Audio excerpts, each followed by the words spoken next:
disciple building must be a priority. It's got to be important to us. It can't be a sidebar. It can't be a, oh yeah, if we've got time, we'll find a way to help people grow up. It's got to be central to what we do. I have a chance to work with local pastors, and I have a chance to work at the seminary level also. And as I talk with pastors and seminary professors, there's this syndrome that I call who's got the ball. Basically, it goes like this. I ask local pastors, whose job is it to figure out, to grapple with, to discover how to help people grow up? And the local pastors always say, gosh, Bob, that's important. We know that's important. And it's the seminary's job to teach people how to do that. And then I ask my seminary professor buddies, hey, look, whose job is it to teach people how to make disciples? And my seminary professor friends say, boy, that is really important, and somebody needs to be doing that. But our job is just to teach people how to preach and teach and exegete the original languages. It's the job of the local pastors to figure out how to build disciples. Nobody's got the ball. But the good news is that God promises His power and His presence because this important task is important to Him. So we should expect Him to help us in this process, and He certainly will.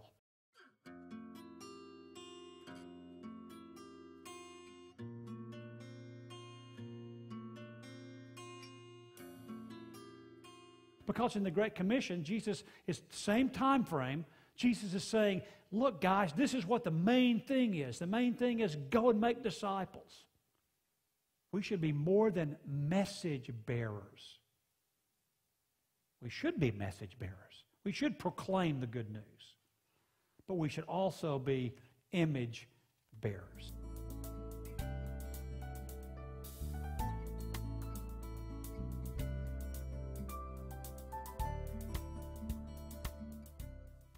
Everything that Jesus did affected, and I believe was designed for the growth of the 12.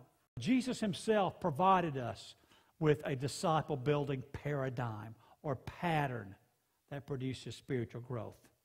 And we can recreate a disciple-building approach similar to the one used by Christ to train His disciples.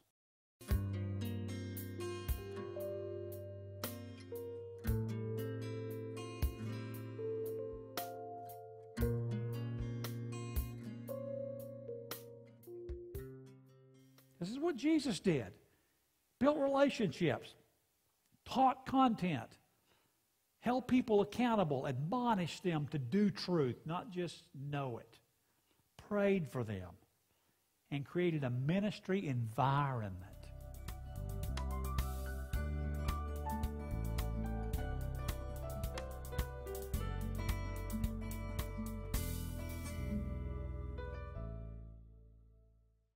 But these are designed to help you know, what do you teach?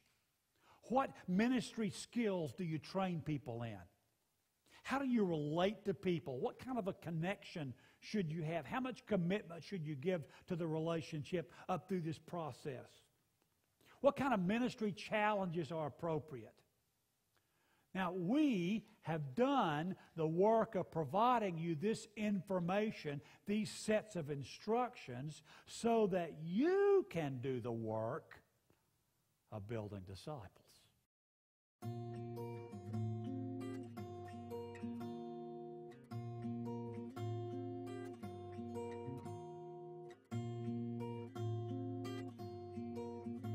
One of the byproducts of a progressive disciple-building program, and I hope the pastors who are watching this will take to heart what I'm about to say to you, is if you will build disciples to maturity, you will solve your leadership problem.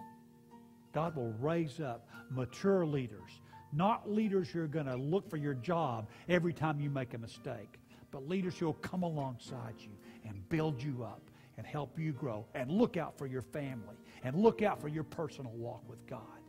What would happen in our churches today if God surrounded our pastors with more leaders who really cared about them and the kingdom and not just about the organization?